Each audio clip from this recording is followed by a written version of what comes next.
Welcome once again in our online biology lecture. In the last lecture, we have discussed about what is meant by the gene therapy, how different types of 5,000 different diseases or the disorders are caused by these presence or absence of the genes. Now, in this lecture, we will start uh, how this genetic therapy or the gene therapy is used in different ways. For example, the gene therapy can be used by replacing missing or defective genes. So, in this lecture, we will discuss about how the gene therapy is applicable in the to cure or to overcome different types of diseases or the disorders. The first one is by replacing missing or the defective genes. If a certain kind of gene is missed, that is not present in that human beings, due to the missing of that the gene, the disease or disorder is caused by in that human beings, or due to the presence of certain kind of the gene, the disease or disorder is present in the human beings. Now, to overcome this disease, either the missed gene is introduced in the human beings, or the defected gene is replaced from that human beings.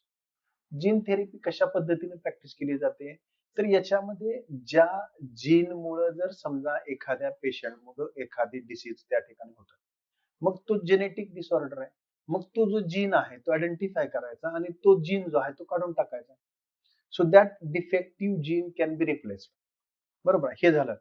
आणि जर समजा एखादा gene त्याच्यामध्ये अबसेंटच आहे आणि तो gene तिथं नसल्यामुळं त्या पेशंटला ती डिसऑर्डर दिसली, मग आता काय करायला लागेल, दॅट इज इंट्रोड्युस्ड, म्हणजे either introducing or by replacing the genes we can cure the specific type of diseases. Deliver the genes that speed the destruction of the cancer cells. So the cancer is a disease, or we can say the disorder in which there is a unorganized growth of specific cells takes place. Cancer कशाला म्हटलं होतं की cancer मध्ये काय होतं, एखाद्या पेशीचं irregular growth होत राहते, त्या सेल्स अचानक वाढत जातात आणि त्याच्या ट्युमर्स तयार होतात, गाठी तयार होतात. मी इथं काय केलंय, that gene is delivered in that specific cells which causes the cancer. These genes can be destruct, can destroy that cancer cells. आता इथं काय करायला आपण, कॅन्सर सेल जे आहेत त्या कॅन्सर सेल्स काय होतात, इरेग्युलरली डिवाइड होतात आणि त्यांचा मास तयार होतो, ज्याला आपण गाठ म्हणतो, ट्युमर म्हणतो. मग आता इथे काय करायचं, त्यांची जी ग्रोथ आहे, त्यांची जी सेल डिव्हिजन आहे ते थांबवायचं. त्याच्यासाठी आर्टिफिशियली त्यात जर जीन इंट्रोड्यूस केला तर त्या ज्या सेल्स आहेत त्या सेल्स ज्याच्यामुळे त्या डिवाइड होतात त्या मारल्या जातात आणि त्याची वाढ त्या ठिकाणी काय होते, थांबते. supply gene that cause cancer cells to revert back to the normal cells. Another method of the recovery to the cancer cells. पहिल्या याच्यामध्ये आपण काय केलं, त्या कॅन्सर सेलला मारलं. दुसरी प्रोसेस आहे की त्या कॅन्सर सेलला रिव्हर्ट करायचं.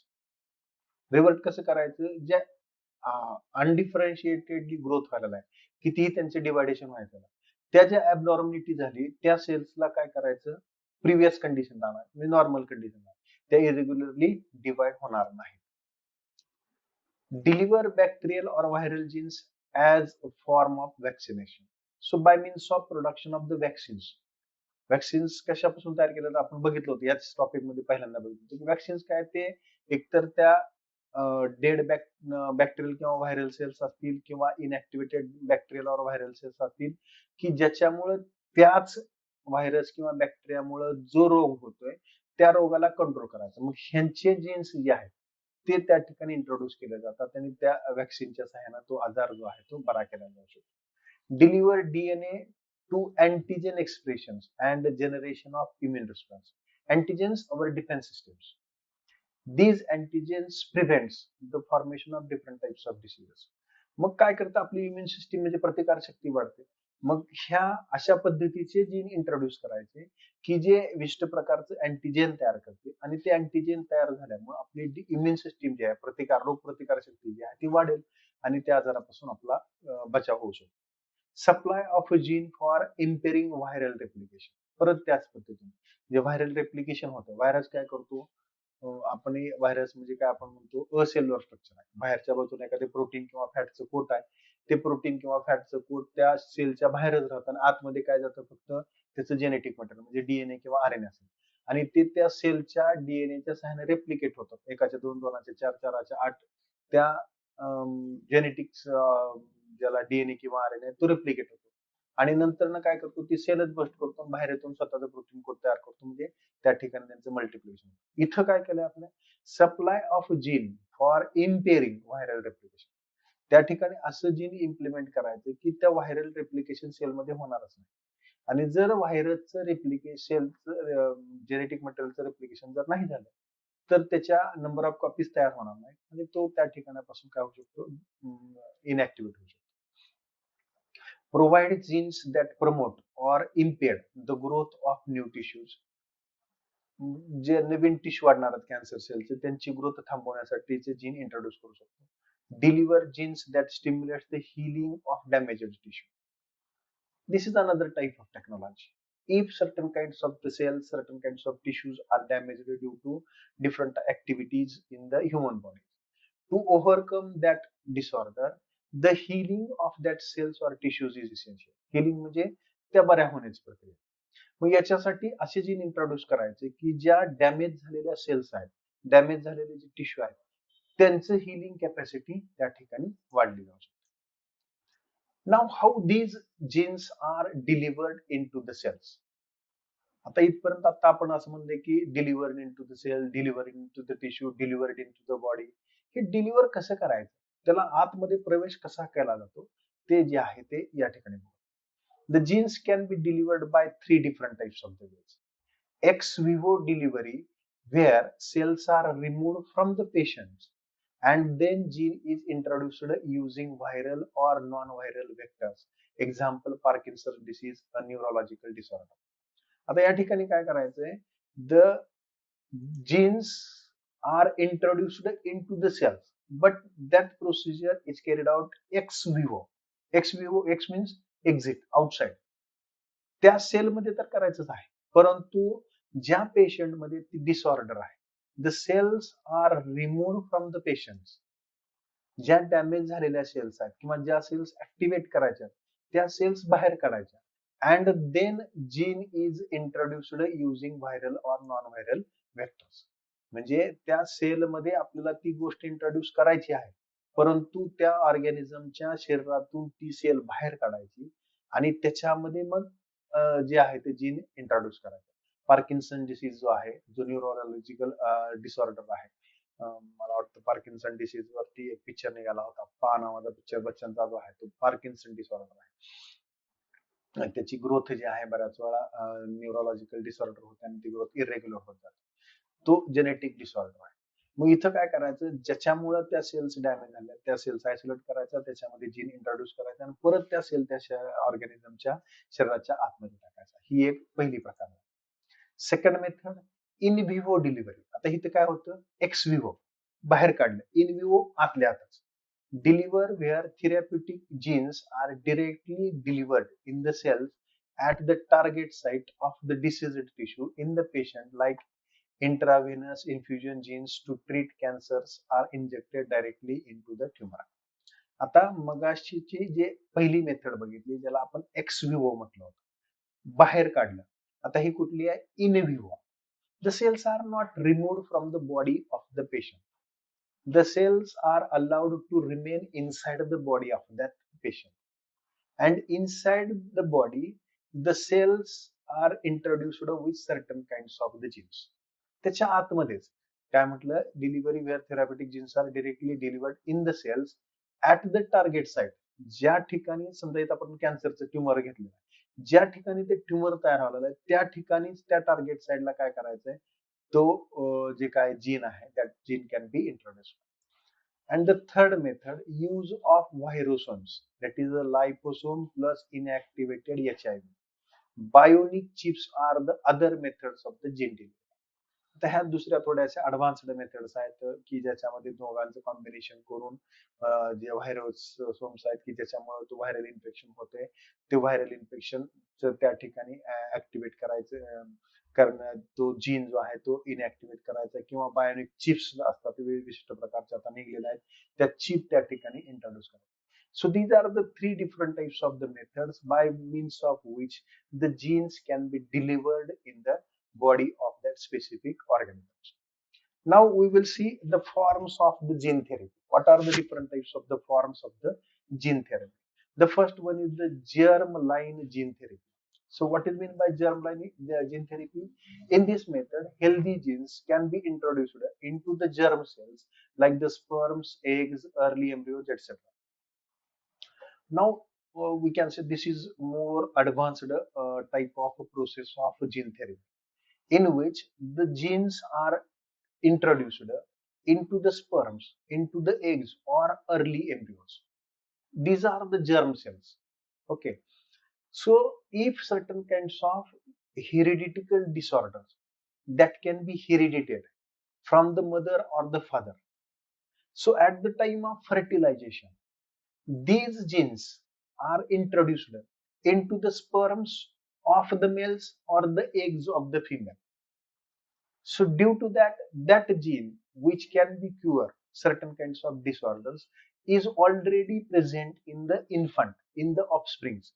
बरोबर आहे, ज्याच्यामुळं हा रोग येणार आहे. हेरिडिटिकल म्हणजे काय, अनुवंशिक ज्याला आपण म्हणतो, वडलोपार्जित आलेला जो काही आजार आहे, त्याच्यामध्ये काय होणार आहे, एकतर पॅटर्नल किंवा मॅटर्नल ह्या दोघांपैकी कुठून तर डिसऑर्डर येणार, ज्याच्यातून ती डिसऑर्डर येणार आहे त्याचे रिप्रोडक्टिव्ह जर्म सेल जे आहेत, if that disorder comes from the male parent, then the sperms are introduced with that specific genes. If the disorder comes from the maternal character, then that genes are introduced into the egg cells, like this. Or sometimes in the early embryos after fertilization, when the zygote is formed, and from the zygote when the embryo is developed, in that embryo the gene can be introduced. It allows transmission of the modified genetic information to the next generation. याच्यामुळे काय होणार आहे, नवीन generation जे येणार आहे, कारण याच्यामध्ये आपण ते जन्माच्या अगोदरच त्याच्यामध्ये ते जीन इंट्रोड्यूस केला, बरोबर आहे. त्याच्यामुळं जे काही पुढची पिढी येणार आहे त्याच्यामध्ये त्या जेनेटिक मॉडिफिकेशन झालेलं असेल आणि तो डिसीज आहे किंवा तो डिसऑर्डर जे आहे नॅचरली काय होणार त्या ठिकाणी overcome. But this is through this high effective in counteracting the genetic disorder, it is not encouraged for application in human beings due to variety of technical and ethical reasons. This method is not applicable in the human being due to certain kinds of technical or ethical reasons. आता ही जी germ line gene therapy आहे ही अजून तरी माणसामध्ये वापरल्याला परवानगी नाही. काही technical issues असतील किंवा काही इथिकल प्रॉब्लेम्स असतील, कारण असं आहे की जरी सायन्स किती जरी विकसित झालं तरी सुद्धा एखादी गोष्ट माणसामध्ये इम्प्लिमेंट करायची का नाही ह्याला काही इथिक्स आहेत, काही मर्यादा आहेत किंवा काही टेक्निकल प्रॉब्लेम्स आहेत. त्याच्यामुळं अजून ही थेरपी जी आहे ती माणसामध्ये अजून वापरली जात नाही. Second therapy, somatic cell therapy. Somatic cell, the cells which are present in the body of the organism. In this type, the gene is introduced only in the somatic cells like the bone marrow cells, hepatic cells, fibroblast, endothelium, pulmonary epithelial cells, central nervous system cells, endocrine cells, smooth muscle cells, or the blood vessel walls. So these are the somatic cells. मागाच्या कुठल्या होत्या, germ cells होत्या, reproductive cells होत्या. ह्या कशा आहेत, somatic cells आहेत. मग कुठलेही असतील, बोन मॅरो आहे, हिपॅटिक सेल्स आहेत, फायब्रोब्लास्टिक सेल्स आहेत, पल्मोनरी सेल्स आहेत, सेंट्रल नर्वस सिस्टम सेल्स आहेत, endocrine cells. In these cells, the genes can be introduced. So this can be practiced in the human beings also. The somatic cell gene therapy is practiced in human beings also. But only the germ cell therapy is not applicable in the human beings. Modification of the somatic cells only affect the person being treated, and the modified chromosomes cannot be passed on the future generation. So this somatic cell therapy is useful only to that specific generation. That cannot be transmitted from one generation to the next generation. Somatic cell therapy कोणासाठी उपयोगी आहे? ज्या पेशंटला तो आजार आहे, ज्या पेशंटमध्ये ते डिसऑर्डर आहे, त्या पेशंट पुरतच ते मर्यादित आहे. त्या पेशंट कडून ती जेनेटिक थेरपी जी आहे ती पुढच्या पिढीकडे जाणार नाही. फक्त तेवढ्या पिढीपर्यंत त्याच ह्युमन बिईंगला त्या ठिकाणी त्या आजारापासून कंट्रोल करण्यासाठी ती मदत करू शकते. Somatic cell gene therapy is the only feasible option, and the clinical trials have already employed for the treatment of acquired disorders such as cancer, rheumatoid arthritis, blood disorder including SCID, severe combined immunodeficiency, Gaucher's disease, family cholesterolemia, hemophilia, then phenylketonuria, cystic fibrosis, sickle cell anemia, then the Duchenne muscular dystrophy, emphysema.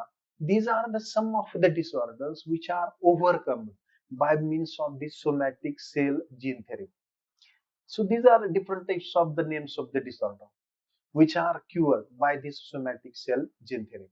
हे थोड्याफार प्रमाणात काही आजार आहेत की या आजारावरती आपण somatic cell therapy वापरून बरेचसे आजार जे आहेत ते बरे केलेले या ठिकाणी दिसून येतात. So this is all about the gene therapy, how the gene therapy is carried out in the living organisms, what are the different types of the methods by means of which we can deliver the genes into the human body or the living organisms, and two different types of gene therapies, that is the germ cell gene therapy and the somatic cell gene therapy. By means of these different types of therapies, how we can overcome certain kinds of genetic disorders. So here we have completed the gene therapy. In the next lecture, we will see the next point of this topic.